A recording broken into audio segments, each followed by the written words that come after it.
이슈를 꼭 짚어보는 10분 인터뷰지만 오늘은 쭉 느려서 특집 30분 인터뷰로 준비를 했습니다. 자, 어제 한국은행이 사상 첫 빅스텝을 단행하면서 자, 그럼 이제 우리 물가는 좀 진정되는 걸까 하는 기대. 그럼 경기 침체 또 오는 거 아니야? 하는 불안감. 이 공존했는데요. 현 경제 상황과 향후 자본시장의 흐름을 꿰뚫어 보고 알려주실 분 모셨습니다. 자, 지난 35년간 코스피 300에서 3000까지 이 과정을 모두 지켜본 자본시장의 산증인. 자, 3프로TV의 김한진 이코노미스트 나오셨습니다. 어서 오세요. 네, 안녕하세요. 인상도 너무 좋으시고 이렇게 경제 해안을 가지고 계시고 부럽기도 하면서 오늘 꼭 필요한 분이십니다. 자, 제가 좀 얘기하면서 코스피 네. 300 시대부터 3000까지 네. 모두 지켜보셨다 했는데 그럼 IMF 시기 정도였던 것 같아요. 그때 어떻게 기억나십니까? 아, 네, 워낙 충격적인 사건이었지 않습니까? 그랬죠. 네, 정말 상상 초월의 위기 상황이었는데, 시간이 많이 지나서 잘 기억은 안 나지만, 네. 네, 자세한 건 아무튼 이게 좀 충격적이었다. 네. 라는 것 하나. 네. 이런 위기가 오면 이런 위기도 오는구나. 위기의 끝장? 이런 것들을 정말 절감했고요. 또 한 가지는 결국 위기라는 것은 이게 자유경제 체제는 극복하더라. 극복할 수 있다. 네네네. 결국에는 극복할 수 없을 것 같은 암울한 위기도 잘 극복하더라. 네, 저 두 가지를 느꼈습니다. 처음엔 충격. 그리고 두 번째는 그 충격도 우리는 극복하더라. 네. 시간이 가니까 지나가더라. 네. 자, 지금 국가부도의 날이란 영화에서 그때 막 유아인 역할이셨을 것 같아요. 어찌 보면. 근데 유아인은 그걸 위기를 기회로 막 돈을 벌지 않습니까? 근데 30년간 자본시장에 몸을 담으신 거예요. 그럼 이 30년, 코스피 300에서 3000 시대까지 30년인데 가장 기억에 남는 순간은 언제셨습니까? 네, 2008년 글로벌 금융위기가 아무래도 좀 최근에 겪었던 가장 센 경제 위기였지 않습니까? 그렇죠. 네, 그래서 좀 기억에 남고요. 그리고 IMF 때는 조금 그냥 정신이 없었는데 그 2008년 금융위기 때는 조금 이제 그 자본시장에서 좀 자리를 잡는 상태였기 때문에 경력도 좀 쌓였고 굉장히 또한 충격적이었습니다. 미국이 가장 경쟁력 있는 산업이 금융업인데 이 금융업에서 엄청난 균열과 부도가 일어났다. 이거는 되게 충격이었고 또 한 가지는 결국에는 그 위기도 극복이 됐는데 그때부터 저뿐만이 아니라 자본시장에 있는 사람들이 미국의 기축통화의 힘 그리고 통화 정책의 힘 그때부터 연준을 많이 공부했던 것 같습니다. 그때부터 연준을 FOMC하고. 네, FOMC를 그래요. 참 어렵지. 그때는 그리스펀 연준 의장. 네, 맞습니다. 네. 야, 오래된 빅쇼트란 영화에 다 나오더라고요. 그렇습니다. 그때가. 지금 충격을 주로 기억을 하시네요. 위기를 중심으로 기억을 하시는 것 같아요. 막 이 호황이어서 떼돈 벌었다 이런 기억은 없으신가 봐요.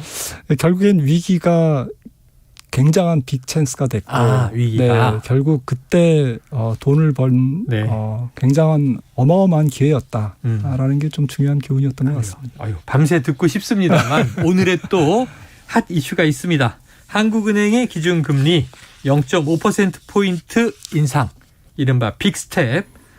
현재 상황은 어떻게 진단하세요? 혹시 또 충격이세요? 이번 충격은 충격이라기보다는 충격이죠. 근데 조금 독특한 것 같습니다.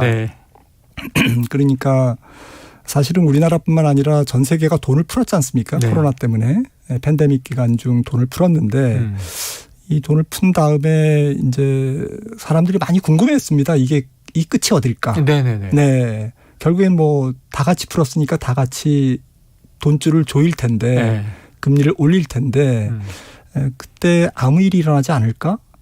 이런 생각.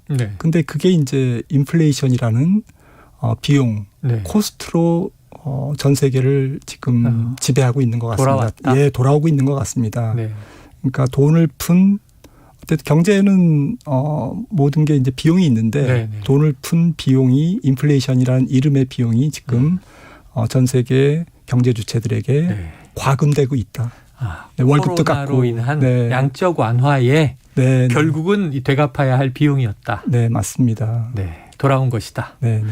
자, 그런데 이제 기준금리 이해는 돼요. 네. 돈을 많이 풀어서 돈이 그냥 흔해져 버렸으니까 네. 돈의 가치는 떨어지고 물가는 올라가서 인플레이션이 되는 거라고 이해는 되는데, 자, 그럼 인플레이션을 잡기 위해서 기준금리를 뭐 미국, 우리나라 다 인상한단 말이죠. 네.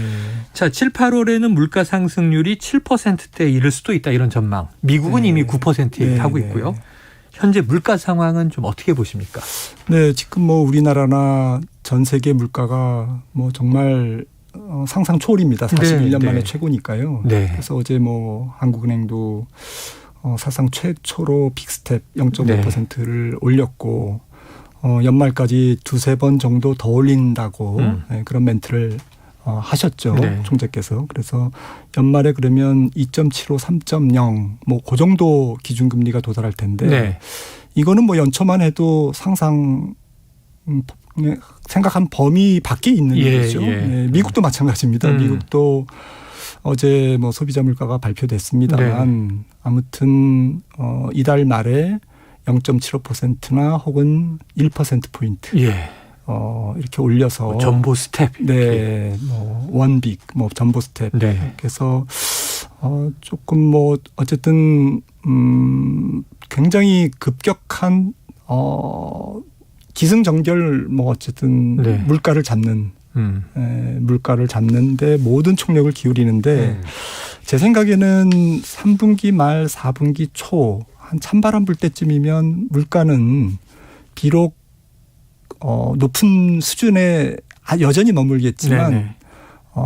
지금보다는 많이 잡혀 있을 것 같아요. 잡힌다. 네. 꺾인다. 네, 많이 꺾여 있을 것 같고 그런데 중앙은행들이 어쨌든 물가가 피크아웃 꺾여도 가령 뭐 우리나라 물가 같은 경우에도 연말에 여전히 한 지금 소유자 물가가 이달에 7% 정도 네, 이렇게 지금 예상이 되는데 네. 꺾여도 우리나라가 한 4, 5% 정도 꺾여도. 연말에 미국 같은 경우에는 7%대 네, 네. 초반 이렇게 예상되기 때문에 통화 긴축의 고삐를 늦출 수가 없습니다. 네. 통화 긴축이라는 칼을 칼집에 지금 집어넣을 수가 없어요. 네. 그냥 칼을 꺾여도 물가가 좀 진정돼도 네. 그래서 계속 가야 한다. 네, 계속 올해까지는 금리를 올릴 것 같은데 한 가지 좀 다행인 것은 지금 7월에서 9월 사이가 아마도 네. 이 통화 긴축의 정점이 아닐까. 그러니까 금리는 내년까지도 올릴 수 있는데 네. 뭐 자이언트 스텝, 뭐 전보 스텝, 우리나라도 뭐 빅 스텝 네. 이런 그 큰 폭의 금리 인상은 네. 7, 8월 뭐 8월에는 뭐 통화정책회의가 미국이 없습니다만 네. 아무튼 9월 정도 지나면 네. 조금 긴축 속도가 올리더라도 완화하게 될 것이다. 50bp 또는 베이비 스텝 0.25%로 되돌아가는 그런 부분들은 그래요. 조금 다행인 것 같습니다. 자, 물가도 높은 수준이지만 꺾이긴 꺾일 것이다. 네. 그리고 이제 금리를 인상하더라도 좀 완화될 것이다. 그럼 속도 조절, 완급 조절에 들어갈 것이다. 자, 그러면 이제 충격은 덜해지겠죠. 갈 길이 이제 예상되니까. 근데 문제는 물가를 잡기 위한, 인플레이션을 잡기 위한 이 금리 인상이 역으로는 이제 경기 침체를 또 감수해야 된다. 이런 네. 문제가 있어서 지금 물가 잡기 위한 특단의 조치가 필요하다는 건 공감하지만 시장이 자, 민생 경제 곳곳에는 또 금리 인상 때문에 벌어질 부작용이 우려되고 있단 말이에요. 네. 그럼 이게 대출한 사람들의 이자 부담이 얼마나 커지게 될까요? 대략 좀 네. 체감적으로 예상해 보면. 우리나라 같은 경우에는 특히 변동금리가 거의 80% 가까이 되지 않습니까? 네, 총대출에. 네. 네. 그래서 고정금리 대출이 적기 때문에 이번에 0.5%를 인상하면 이자 비용이 뭐 가계 부문에서 한 7조 정도 네. 증가하는 늘어난다. 걸로. 그러니까 0.25%만 올려도 국민 총 모든 사람들의 평균 이자 부담이 16만 원 증가하는데 뭐 지금 2배로 올렸으니까. 네, 네. 네, 이런 정도의 정말 체감적으로 부담스러운 네. 그러한 그 이자 부담이 예상되고요. 특히 우리나라 기업들이 대기업과 중소기업 혹은 영세기업 또 소상공인 뭐 이렇게 경제 주체별로 신용 등급의 차이가 굉장히 큽니다. 네. 그래서 대기업은 뭐 현금도 많이 갖고 있고 또 영업이익도 많이 나기 때문에 비록 불경기지만 이 불경기를 불황을 견디는 힘이 있는데 문제는 중소기업이라든지 뭐 영세기업 그리고 자영업 하시는 분들 이런 분들은 지금 당장 10월 달에 이제 그 상환 유예 지금 은행 빚을 갚지 않아도 된다라는 지금 유예가 9월 10월까지 지금 기간을 연장돼 있는 건데 이런 부분들이 이제 잠복돼 있죠. 만약에 이제 금리가 올라가면서 계속 경기도 안 좋다든지 또 코로나도 뭐 계속 좀 뭐 부담스럽다든지 그렇죠. 이러면 문제가 될 것 같고요. 기업 얘기로 돌아와서 우리나라 외감법인 금융감독원 자료에 의하면 외부 감사를 받는 기업 중에 영업이익으로 이자를 못 내는 기업들을 한계 기업이라고 그러거든요. 네네, 그렇죠. 한계 기업의 비중이 34%나 됩니다. 3분의 1을 넘네요. 네, 굉장히 많죠. 근데 기업의 조달 금리가 지금 올라가고 있거든요. 네네. 특히 신용 등급이 낮은 기업들은 돈을 못 구하죠. 네, 회사채 발행이 어렵다든지 또 은행에서 차입이 더 어려워진다든지 차입을 해도 이자 비용이 올라간다든지 이런 금융 비용 압박이 있는데 한계 기업 비중이 조달 금리가 1% 포인트 올라갈 때마다 굉장히 늘어납니다. 극적으로. 그러니까 영업이익으로 간신히 이제 금융 비용을 막고 있는데 이자 비용이 올라가니까 그러면서 좀 불경기지 않습니까? 그렇죠. 수출도 안 되고 내수도 조금 줄어들고 그런 상황에서 굉장히 뭐 진퇴양난의 그런 상황에 지금 처해 있는 거죠. 원가 막기도 힘든데 이자 부담은 커진다. 한계 기업들은 어떻게 하느냐? 자, 지금 청취자 5007님은요. 마트 가야 하는데 믿고 보는 3프로TV 김한진 박사님이 나오시니까 끝나면 마트에 가려고 주저앉았습니다. 감사합니다. 이렇게 또 지갑을 닫게 하는 마법을 부리시네요. 죄송합니다. 마트에도 못 가게 하시고. 네. 자, 이자 부담이 이렇게 커진 만큼 부동산 시장의 흐름이 바뀔 수 있다 이런 전망도 있어요. 어떤 연관성으로 움직일 것으로 예상하세요? 부동산 시장은. 네, 아무래도 부동산이라는 이제 굉장히 큰 내구재를 차입을 해서 많이 샀지 않습니까? 특히 2030 영끌 젊은 분들이 그러다 보니까 결국 좀 그 이자 비용이 올라가면서 못 견디고 또 이제 과도하게 이제 차입을 한 후유증. 그게 이제 조금 우려가 됩니다. 그래서 뭐 부동산 경기가 어떻게 될지 모르겠지만 지금 우리나라 전체 아파트 시가총액 대비 뭐 GDP라든지 또 총통화 대비 좀 주거용 부동산의 전체 사이즈 시가총액이라든지 이런 부분들이 최근에 뭐 아시다시피 최근 4, 5년간 뭐 수직 상승했거든요. 그래서 가계가 감당하기 어려울 정도로 추가 매수를 할 수 없을 정도로 비싸져 있는 거죠. 비싸져 있는 상태에서 이자 비용이 올라가니까 이제 그 상태에서 그런 상황에서 뭔가 부담을 느끼는 어쨌든 투자자들 혹은 거주자들이 좀 이렇게 매물을 내놓을 수 있는 그러한 상황으로 지금 가고 있는 것 같습니다. 그렇게 흘러갈 것 같다? 가고 있다? 자, 그런데 사실은 이게 우리나라 무주택자들이 많으니까 또 이번 정부 들어와서도 생애 첫 주택 구입자에게는 LTV를 많이 늘려줬잖아요. 이런 것들을 보면 집을 사려는 수요도 있긴 있는데 항상 지금 상황에서는 어떤 좀 팁을 주고 싶으세요? 다 미뤄야 될까요, 일단? 어쨌든 뭐 모든 가격이 뭐 부동산뿐만 아니라 뭐 주식도 그렇고요. 심지어는 뭐 채권 시장도 그렇고 원자재 시장도 그렇고 사이클이 있습니다. 그런데 사이클이 있는데 제 경험상으로는 일단 비싸면 악재에 민감합니다. 민감해집니다. 그리고 가격이 싸지면 악재에도 둔감하고 조그만 호재에도 튀어오릅니다. 네, 그러니까 네. 시장에 뭐 그런 얘기가 있거든요. 가장 좋은 호재는 가격이 떨어지는 거다. 네. 네.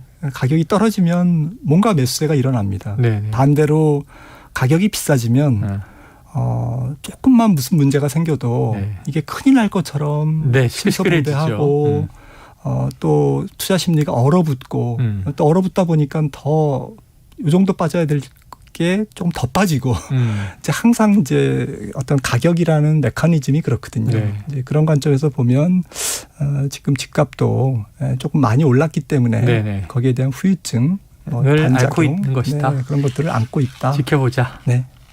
알겠습니다. 자, 지금 이 금리가 오르고 부동산 시장이 하향 곡선을 타면서 좀 지켜봐야 되는데요. 이 부동산 폭락과 가계부채 위기, 이걸 이제 예상하고 걱정을 하는 분들이 많습니다. 자, 가계부채 폭탄이 터질 가능성. 지난주에는 저희가 주진영 전 하나투자증권 대표 모셨는데요. 이 부동산법을 터져야 된다. 터져야 한국 경제가 산다. 이렇게 얘기를 좀 세게 하셔서 혹시 또 김 박사님은 어떻게 보시는지요? 이 가계부채 1,800조에 달하는 뭐 지금 가처분 소득 대비 170%를 넘었고요. 네. GDP 대비로는 100%를 넘었는데 이런 어마어마한 가계부채 또 최근에 단기에 급증한 가계부채 좀 속도가 문제였거든요. 네. 그리고 지금 우리나라의 어떤 금융자산 비중이 굉장히 낮은 상태에서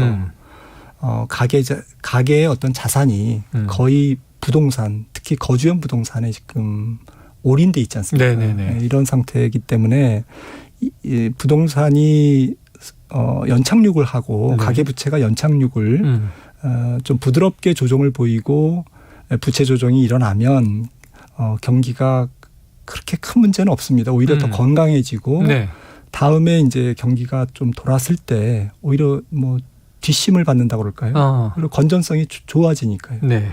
그래서 금융기관도 좋아지고 가계 부문도 좋아지고 이렇게 해서 조금 추진력을 갖고 다음 경기 확장기를 맞으면 좋을 텐데 지금 만약에 이제 세계 경기가 더 어려워진다든지 또 인플레이션이 잘 안 잡힌다든지 그래서 지금 우리가 바라보고 있는 것보다도 훨씬 더 큰 폭의 금리 인상이 계속 이루어진다면 뭐 어떻게 의도하는 사람들은 없지만 정책하는 분들이 의도한 건 아니지만 어떤 시장 메커니즘상 가계부채가 경착륙하고 가계부채가 경착륙한다는 얘기는 결국 뭐 부동산이 경착륙한다는 얘기고 하드랜딩이니까 그냥 활주로에 세게 꽉 부딪혀 누가 다치는 사람이 나오는 거잖아요. 그러면 경제가 또 불필요한 사회적 비용을 더 지불해야 되거든요. 네. 그리고 굉장히 국민의 삶이 고통스럽죠. 네네. 저는 안 왔으면 좋겠는데. 안 왔으면 좋겠다. 자, 터져야 산다의 반론입니다. 터지지 않았으면 좋겠다. 오히려 이제 연착륙. 네. 여기에 대해서 좀 추진력을 가지고 좋은 쪽으로 이게 전환될 수 있게 좀 소프트하게 딱 착륙을 하면 참 좋을 것 같은데. 근데 이제 말씀하신 대로 이게 또 세게 꽝 부딪히면 경착륙이라고 하셨지만 이게 불시착이나 추락이 돼버리면 터지는 거죠. 뭐. 그렇습니다. 네. 자, 우리 증시 분위기 좀 여쭤볼게요. 지금 증시는 어떻게 보고 계세요? 증시는 뭐 저희 분석하는 사람들이 뭐 이것저것 뭐 굉장히 많은 악재들을 얘기하지 않습니까? 네네. 그 악재들이 거의 한 80~90%는 주가에 다 반영돼 있다. 반영됐다. 네. 근데 한 1~20%가 반영이 안 됐는데 네네. 이 반영 안 된 부분이 가장 중요한 게 기업 실적이 앞으로 나빠질 가능성. 네네. 당장 2, 4분기 이제 어닝 시즌을 맞이하는데요. 이번 달부터 이제 기업 실적이 나빠지면 주가가 추가 하락할 수가 있거든요. 네네. 그래서 이제 이런 부분 또 고물가 다음에 통화 긴축과 그 다음에 뒤따르는 경기 침체는 여러 가지 파생적인 위험을 이제 유발합니다. 네네. 예를 들어서 뭐 지금 진행되는 환율 텐트럼, 환율 발작이라든지 또 환율이 뭐 이렇게 좀 급격하게 변동을 보이면 전체적으로 돈이 움츠려 들거든요. 지금 달러 강세가 이루어지는 지금 진행되는 것도 그런 맥락이고요. 달러 강세는 글로벌 유동성의 위축과 위험한 자산에 대한 회피를 그냥 반영하고 있는 거거든요. 네, 그래서 이런 것들이 계속 진행되면 그러니까 경기 침체에 따르는 파생적인 위험들, 네. 뭐 2012년 우리가 경험했던 뭐 유럽 어쨌든 재정 위기라든지 또 뭐 에그플레이션이 발생하면 네. 여러 국가에서 좀 뭐 안 좋은 또 디폴트 뭐 내지는 난민의 증가라든지 이러한 지정학적 위험이 이제 증가하거든요. 이제 이런 어수선한 파생적 위험이 아직은 전 남아 있을 것 같습니다. 네네네. 네. 그리고 제일 중요한 부분은 결국 주식시장이 이제 좀 상승 추세로 완전히 돌아서려면 네. 이제 일시적인 반등 말고요. 네네. 소위 베어마켓 랠리가 아니라 정말 이제 속시원이 이제 완전히 상승 추세로 전환되려면 경기가 이제 조금 위쪽으로 돌아서야 되거든요. 경기 자체가. 네. 그런데 통상 이런 아주 높은 인플레이션이 가져온 경기 침체는 좀 기간이 길고 조금 질깁니다. 네네네. 그래서 저는 2024년 정도까지는 아이고. 불황이 조금 지속될 가능성이 높기 때문에 네네. 주식시장도 조금 낮은 박스권에서 좀 이런저런 악재는 많이 반영했기 때문에 네. 추가 하락폭은 제한되겠지만 본격적인 강세장의 시작은 조금 지연될 거다라고 보고 있습니다. 굉장히 차분하게 말씀하셨지만요. 저는 지금 되게 충격적으로 들었어요. 그러니까 증시 추가 하락의 가능성 지금 80% 정도는 이미 반영돼 있다. 큰 문제는 없는데 어닝 쇼크가 있으면 조금 추가 하락이 있을 수 있다. 근데 파생적인 위험이 잔존하고 있다. 네. 얘기를 하시고 나서 결국 경기가 우상향 돼야 이 증권이라는 게 올라가는 건데 2024년까지 본다 그러셨어요. 이 불황을. 그러면은 다음 총선까지 주가는 좀 선행하기 때문에 네네네. 예를 들어서 뭐 2024년 초에 경기가 돌았으면 내년 중반부터는 이제 강세장이 올 수도 있는 거죠. 지금 당장 게시판 보면 S전자 왜 안 오르는 거냐. 영업 실적 이 역대 최대인데 왜 안 오르는 겁니까? 2024년까지 기다려 볼까요? 네, 조금 어쨌든 이 장기 좀 불황 가능성 장기 보유 조금 그걸 열어놓고 네 그래도 뭐 충격적으로 추가로 하락할 수 있는 추가 하락폭은 조금 제한되지 않을까 전체적인 주식시장이 제한되겠지만 바닥은 아닐 수 있다. 네.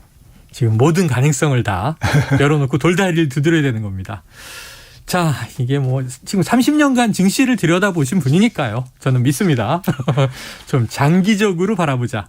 자, 근데 미국 연준이 또다시 자이언트 스텝을 밟으면 아까 말씀하신 대로 오르긴 오르더라도 뭐 조금씩 조절해 나가면 괜찮은데 또 자이언트 스텝이다. 뭐 점보 스텝이다. 이렇게 되면 문제는 이제 미국 금리가 우리보다 높아지는 역전 현상이 발생하잖아요. 지금 비슷하게 지금 따라가고 있지 않습니까? 근데 우리 시장이 어느 수준까지 감내해요? 우리 한은은 조금 신중하게 얘기를 하는 것 같고 연준은 좀 세게 얘기하는 것 같아서 지금 미국은 이 연말이면은 금리 3% 이상 간다는 거잖아요. 네. 그러면은 이 금리 역전하면 우리가 지금 외국인 투자 걱정해야 되는 거 아닙니까? 뭐 정상적인 상황이라면 뭐 50bp에서 100bp, 0.5에서 한 1.0%포인트 정도의 한미 금리 차는 우리나라 신용 등급이라든지 또 채권에 대한 외국인의 좀 매수세, 우리나라 채권 국채 괜찮거든요. 전 세계적으로.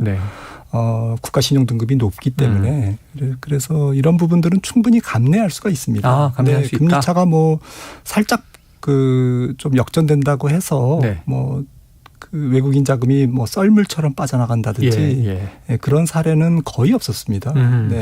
뭐 외환위기 때라든지 이런 때 말고는 없었기 때문에 그거는 좀 큰 걱정이 안 되는데 우리나라가 어쨌든 뭐 에너지 수입 그 비중은 높고 또 수출을 하려면 선진국 경제를 비롯해서 세계 경제가 좋아져야 되지 않습니까? 그런데 수입은 조금 많아지고 수출은 좀 안 되고 이렇게 되면 무역 수지가 지금처럼 이렇게 적자가 난다든지 이 적자가 좀 길어진다든지 적자 기간이 이러면 전체적으로 원달러의 환율에 대한 달러원 환율에 대한 예상 네. 앞으로 한국 환율이 어떻게 될 것이다라는 예상이 나빠집니다. 네. 그러니까 그런 경우에는 주식시장에 좀 돈이 잘 안 들어오거든요. 네네. 네. 그러다 보면 지금 수급 주체가 조금 어려운 거죠. 지금 개인들이 너무 많이 사서 네. 정말 외국인들이 좀 사줘야 되는데 이제부터는 외국인마저도 조금 주저하는 네. 그런 상황이 이어질 수 있다라는 거고요. 알겠습니다. 여기까지 오늘 정리하겠습니다. 시간이 좀 아쉽네요. 자, 다음에 또 모셔서 좀 개인들이 가질 수 있는 팁도 여쭤보도록 할게요. 자, 지금까지 김한진 박사님, 3프로TV의 고수죠 모시고 이야기 나눴습니다. 고맙습니다. 네, 감사합니다. 예.